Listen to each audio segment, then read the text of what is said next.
I don't know about you guys, but I'm not an enormous fan of ugly bugs. But I was wondering, and I'm sure that's pretty common. I was wondering if any of you had ever seen a plague of locusts, like in person, actual crop-eating locusts.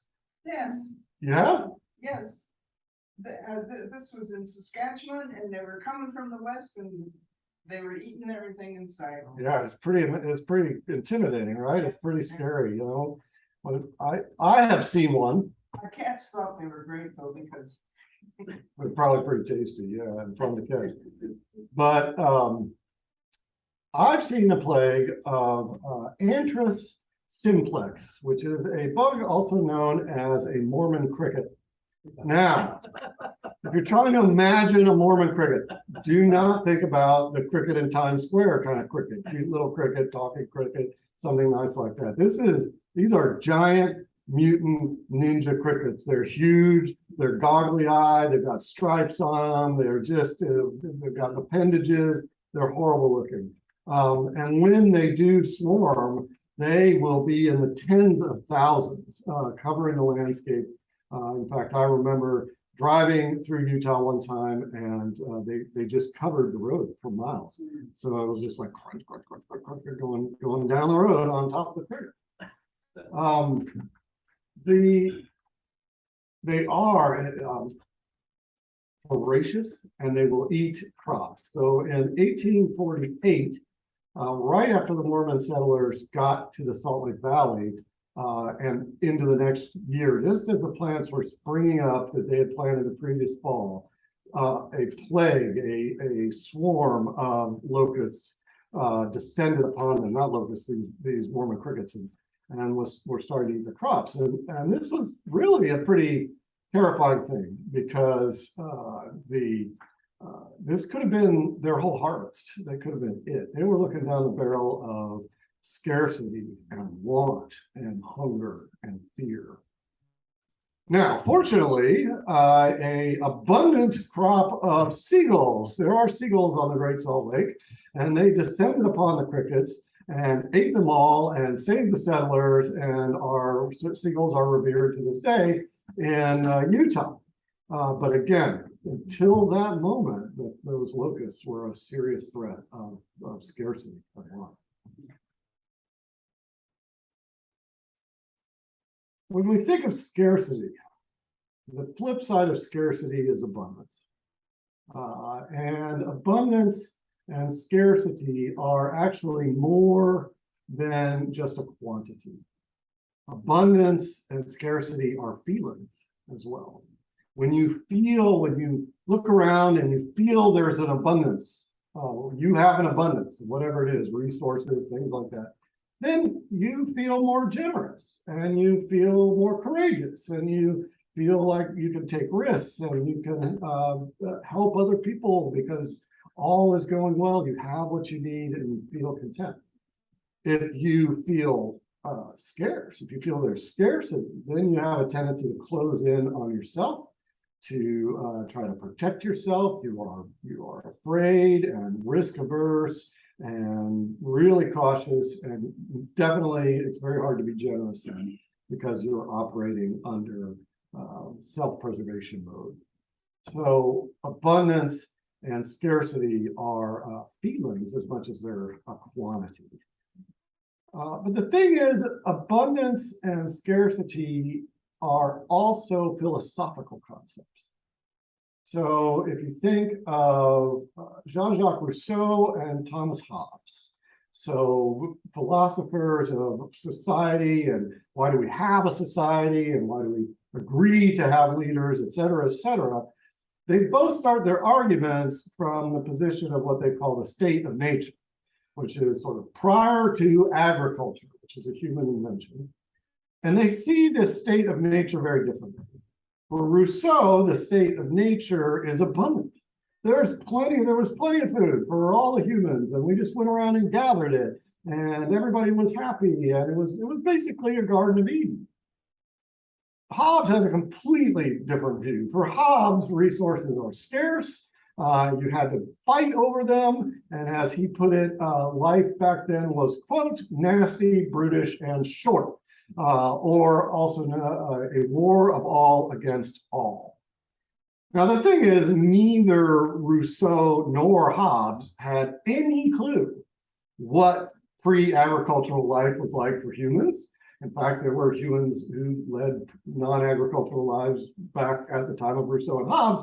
They just didn't know any of them. And there were no anthropologists or archaeologists around to tell you any otherwise. So they could just make this stuff up, basically. But here's the thing, is I think my feeling is that in the century's sense, the view of the natural state of the world that Hobbes had has been the one that most people have kept today. It's the one that won. So most people, I think, look around the world and see it as a competition for scarce resources, where you gotta, do your best for yourself, and those who have less, well, tough for them. There's only so many. It's a zero-sum game. I should get what I want. Now, the problem with that is that it really, I believe, drives us into a state of real difference, real alienation from who God created us to be.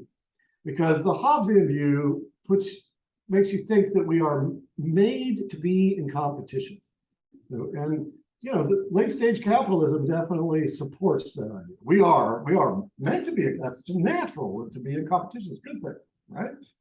But the problem is, I don't think that's true. I actually think that we're made to be in community, and we're made to be in cooperation, and we're made to be mutually caring for each other.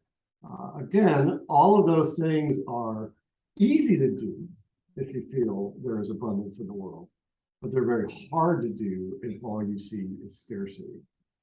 So how do we go about cultivating a sense of abundance, a spiritual sense of abundance?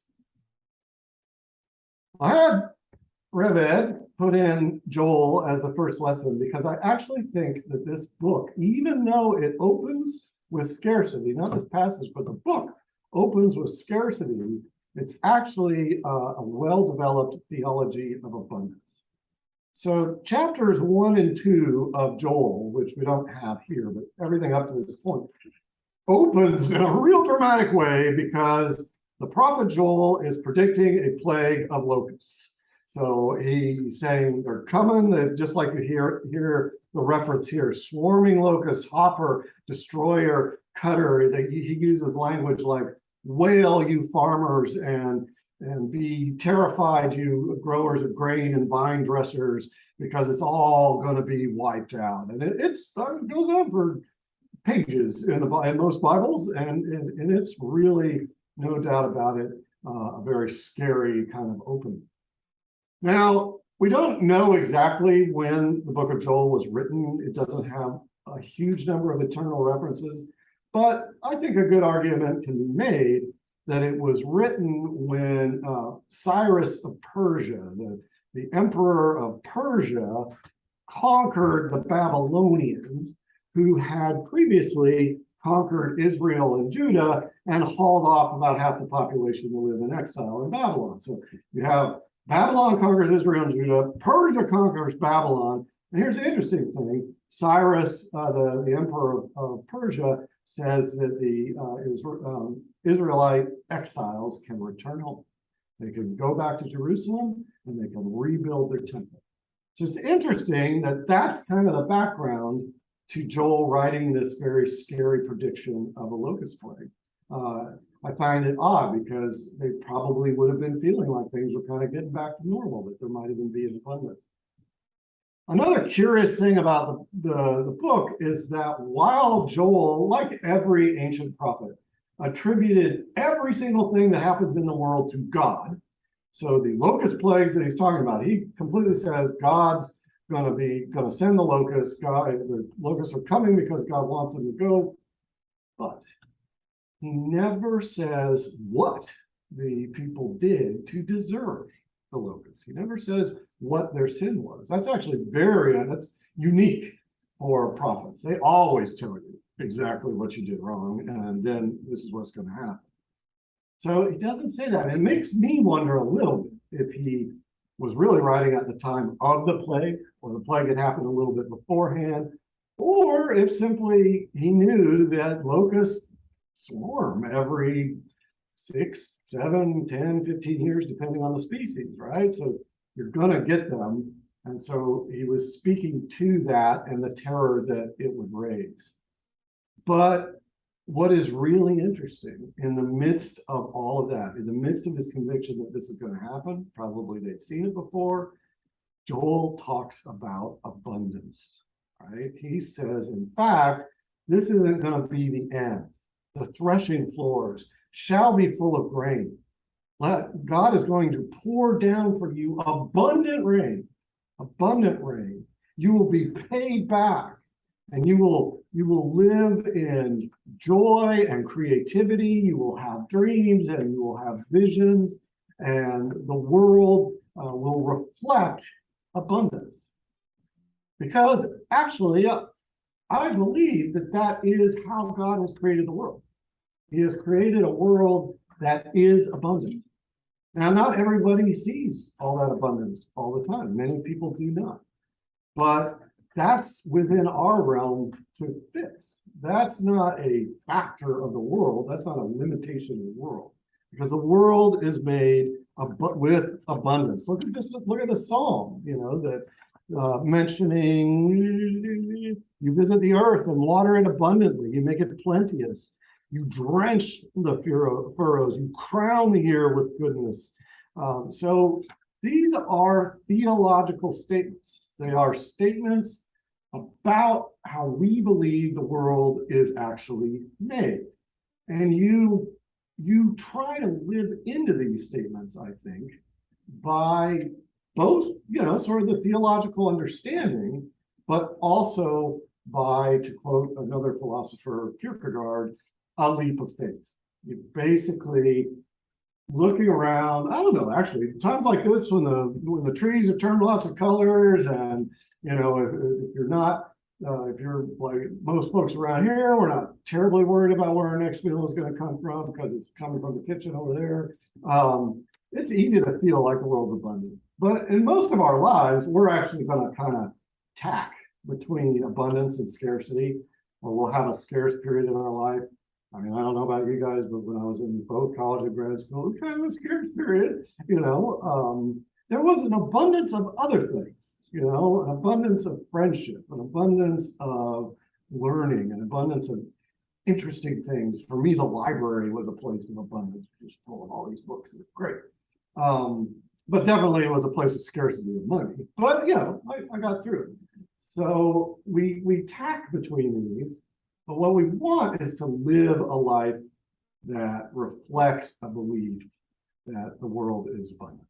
Because when we do that, it's going to be much easier for us to argue for, to fight for, to work for the changes that need to be made in the world in order that everybody, every creature, can have the abundance that God has made the world to be. Again, it's hard to do if you think the world is scarce. You would even wonder, why would I do that? The world is abundant. It's our calling to live that way and to bring everyone into that abundance. And you pretty much have to just practice. You have to undertake spiritual practices. And by that, I mean both the sense of practice as something you do regularly. So regularly look for abundance, regularly remind yourself of the world's abundance, but also something you try to get better at. So, it's not like you're going to walk out of here after my sermon, a switch will be turned in your head. You'll be like, oh, wow, world abundance. I mean, you have to kind of practice it. You have to keep improving. And there's lots of ways to do that. I think a sense of thankfulness, cultivating thankfulness it's simple and very good. It's a way to remind yourself of abundance. I think any form of giving, whether it's your time, whether it's money, whether it's a little extra love, whether it's just a question to someone who seems disturbed, any giving is a form of practicing abundance because you're saying, I have more than I need, I can give you something. Also just any form of prayer and worship, and particularly Eucharist, is a form of abundance, because at this table, God's love never runs out, and the bread and the wine never run out. The wine overflows, and you shall eat and be satisfied. So let's return to Utah and the Mormon crickets. And one of the reasons I thought of that story was this swarm that I saw happen in the early 2000s. And back then I was an archaeologist, and I was driving out into the desert. This is why I was driving over all these bugs. I was going out in the desert to visit a crew that was excavating an archaeological site. Now, contrary to what you see in the movies and on TV and popular belief, archaeology is mostly a lot of boring and repetitive work. So dirt comes out of the ground, it goes in a bucket, it goes through the screen, you pick the stuff out, you put it in a bag, and you lather, rinse, and repeat all day, every day for many days. It's very boring. So crews will come up with all kinds of ways to pass the time while they're doing this. And this particular crew had lighted on something that I had seen before. It's a popular time killer. And it consisted of, you go around the whole group of people. This was a big crew. We probably had 40 people out there. That's big for archaeology. We probably had 40 people out there. And you go around and you ask how much each person would donate to see someone else eat something really gross. Usually there's a lot of options out there. And so, if everybody kicks in a buck, could we get somebody? And in this case, it was, could we get somebody to eat a Mormon cricket? Of course, because they were all over the place out there. So, lo and behold, Rachel, who I'm still friends with, stepped up, said that she would eat that Mormon cricket. They had pulled together 35 bucks. These guys, we weren't paying great wads of money, and you typically don't carry around a lot of money when you're excavating. We came up with 35 bucks. Rachel said she would do it. Now, you couldn't just eat the bug. That's too simple. That's just way too easy. So step one was she didn't get to pick the Mormon cricket. Otherwise, she might go find some little thing. So we got to pick the Mormon cricket. Step two is she had to put it in her mouth, close her mouth, hold it for a few seconds, then open her mouth again to show that it was still alive on her tongue.